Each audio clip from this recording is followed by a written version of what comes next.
صحیح تصویر آ رہی ہے. السلام علیکم ورحمۃ اللہ وبرکاتہ. یہ لڑکا کون ہے؟ یہ لڑکا تیار ہو گیا جی. آج کٹنگ کروائی ہے, بالوں کو کلر کروایا ہے. میں نے کہا آج تھوڑا سا نا ینگش لک آنی چاہیے, تو میں نے اپنے آپ کو کروا لیا ہے. بالوں کو میں نے چھوٹا کروا لیا ہے, اسپائک میں نے بنا لی ہے. 2 ماہ کا ریسٹ بتایا مجھے ڈاکٹر نے. 2 ماہ یہی کرنا میں نے, اور کیا کرنا ہے. لیول بن جائے گا. لیول سر فل اسپائک چیک کریں ذرا لڑکے کی کٹنگ. یہ سائڈیں غائب ہے, سائڈیں بالکل کھڑی ہوئی ہیں میاں. السلام علیکم جی.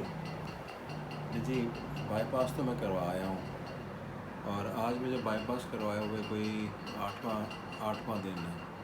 8واں بلکہ 7واں دن ہے مجھے آج بائی پاس کروائے ہوئے نا. تو ابھی تکلیف میں ہوں, ابھی اذیت میں ہوں. ابھی کافی زیادہ آپ کو پتہ کہ اس میں تکلیف ہوگی, پین ہوگی. نہ خود سے لیٹا جاتا ہے, نہ خود سے اٹھا جاتا ہے, اور ایک بندے کی ضرورت پڑتی ہے کہ آپ کو لٹانے کے لیے بھی اور آپ کو اٹھانے کے لیے بھی. تو میں تو اسے بڑا سمجھتا تھا کہ بائی پاس کہتے ہیں کہ بڑا ایک نارمل سا پروسیجر ہوگا, لیکن یہ تو اللہ پاک کسی کو بھی یہ دن نہ دکھائے کہ کسی کو بائی پاس والے کی طرف لے کے جائے.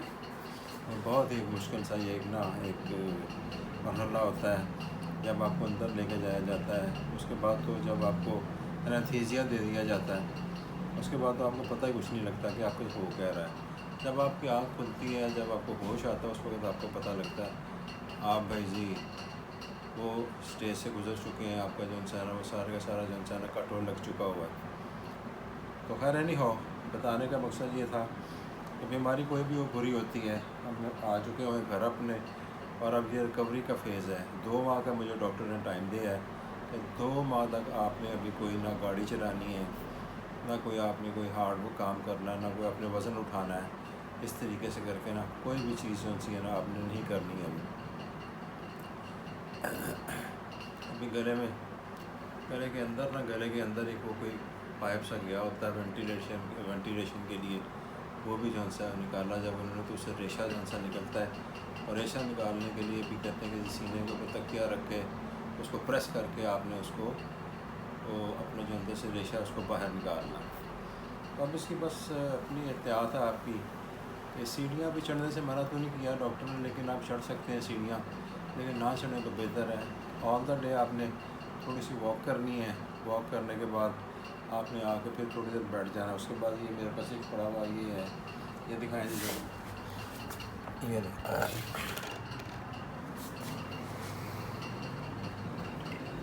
یہ ہے جی لنگس کی, یہ ہے جی لنگس کے لیے آپ کو نا, آپ نے اس کو نا پہلے اندر کی طرف کرنا. میں آپ کو دکھاتا ہوں. یہ دیکھیں,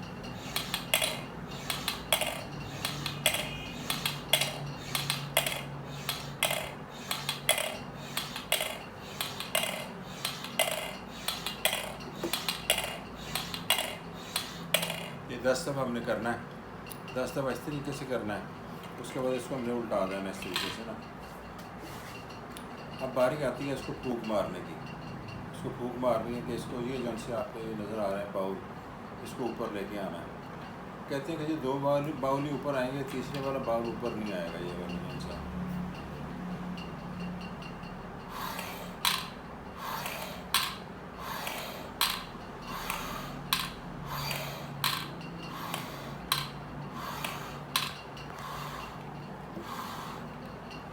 مشکل ہے تھوڑا سا. تو اتنی کوئی 10 دفعہ کرنا ہے اس کو. اس کے بعد اس کو رکھتے ہیں واپس. اس کے بعد آپ کو دکھاتے ہیں جو ایکسرسائز ہم نے کرنی ہے جی. اس کو واپس رکھ دیتے ہیں. اس کے بعد جو ایکسرسائز ہے وہ جو ڈاکٹرز نے ہمیں بتائی ہوئی ہے کہ جی اپنے ہاتھ جو سے یہاں لے کے جانے ہیں, پہلے پھر نیچے لے کے آنے ہیں, یہاں لے کے جانے ہیں, پھر نیچے لے کے آنے ہیں, پھر اوپر لے کے جانے ہیں. اس طریقے سے اس کو 10 ٹائم ہم نے کرنا ہے. یہ ایکسرسائز ہے آپ کے جو بائی پاس والے ہیں ان کے لیے نا, یہ ان کی ایکسرسائز ہے یہ اس طریقے سے. اب اس کے بعد جو سا نیکسٹ مرحلہ آتا ہے, جو نیکسٹ ایکسرسائز ہے وہ یہاں کے جو کہ سینہ جو سے وہ پھٹا ہوتا ہے آپ کا, اور اسٹچز لگے ہوتے ہیں آپ کے یہاں پہ اسٹچز لگے ہوتے ہیں. آپ نے یہ ایکسرسائز ایسے کر کے ہاتھوں کو یوں کر کے یوں کرنا ہے. یہ ایکسرسائز کرنی ہے. 4 5 6 7 8 9 10. 10 ٹائم ہم نے کر لی ہے. اس سے زیادہ بھی کر سکتے ہیں, کوئی ضروری نہیں کہ جتنی آپ کی وہ ہمت ہو آپ اتنی ایکسرسائز کر سکتے ہیں. 10 کے بعد آپ نے بس کر دیا. ابھی اس حالت کے اندر جو ڈاکٹر کہتا ہے وہ 1 سے 1.5 کلومیٹر آپ واک کر سکتے ہیں, لیکن میں واک کو ایک طرف نہیں آیا, میں گھر کے اندر ہی میں تھوڑا سا پھر لیتا ہوں, تو تھوڑا سا ادھر چلا گیا, تھوڑا سا ادھر آ گیا. کیونکہ زیادہ بولنے سے تھوڑا سا سانس بھی چڑھ جاتا ہے, جس کی وجہ سے پھر میں کچھ زیادہ اتنا زیادہ بولتا نہیں ہوں.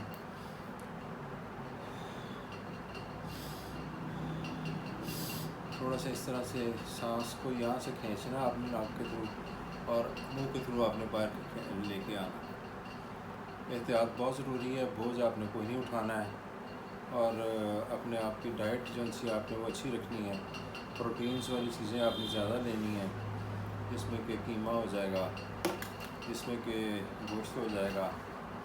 اور اسی طریقے سے جو پرہیز انہوں نے بتایا ہمیں وہ یہ ہے کہ جناب آپ نے بڑا گوشت نہیں کھانا ہے, اور جو گھی ہے گھی اس کے پاس نہیں جانا آپ نے. یہ اب لائف ٹائم آپ نے احتیاط کرنی ہے. کھانے کا تو آپ ہر چیز کھا سکتے ہیں, کھاتے جائیں کھاتے جائیں کھاتے جائیں, اس میں کوئی مذائقہ نہیں ہے. لیکن آپ نے یہ جو پرہیز آپ کو میں بتا رہا ہوں یہ آپ نے کرنا ہے کہ بڑا گوشت نہیں کھانا ہے, تو یہ نہیں کھانا ہے, اور کسی چیز کو نیچے جھک کے نہیں اٹھانا. آپ نے فی الحال آپ نے کسی چیز کو نیچے جھک کے نہیں اٹھانا. تو کہتے ہیں کہ جی اب دیکھتے ہیں اس سے کیا فرق پڑتا ہے.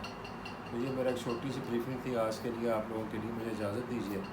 مجھے دعاؤں میں یاد رکھیے, میرے چینل کو لائک کر دیں, شیئر کر دیں, سبسکرائب کر دیں, اور بیل آئیکن کا بٹن دبا دیں. یہ ٹل ریکوری انشاءاللہ میں آپ کو ڈیلی کی ایک نا ایجنسی ایکسرسائز ایجنسی اپنی ایک ایکٹیویٹی ہے, میں آپ کو دکھاتا رہوں گا. اللہ حافظ. جیسے کہ آپ کو پتہ کہ میرا ہوا بائی پاس کا آپریشن, اور آج اس کو ہوا ہوا کہ میرے خیال میں 7 دن ہو چکے ہیں. تو اس کا جو اب احتیاطی تدابیر ہیں جو اس کے بعد کرنی ہے وہ آپ کو بتاتا ہوں میں. نہیں یہ ہے وہ گیجٹ جس کو کہ ہم نے یوز کرنا ہے, اور یوز کرنے کے بعد اس کو آپ کو بتاتا ہوں. اس کو چیک کرنا ہم نے. یہ دیکھیں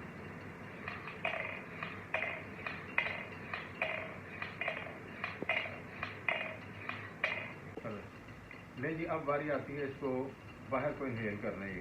ایکزیل پہلے ہم نے انہیل کیا تھا, ایکزیل کرنا.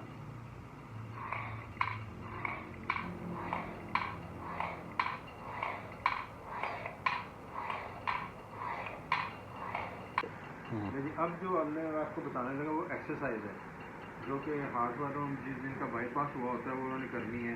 اس میں اپنے جو ہاتھ ہیں پہلے ان کو یوں لے کے جانا ہے. یہ کوئی آپ نے 10 ٹائمس کرنی ہے اپنی ایکسرسائز جو سی ہے اس طریقے سے.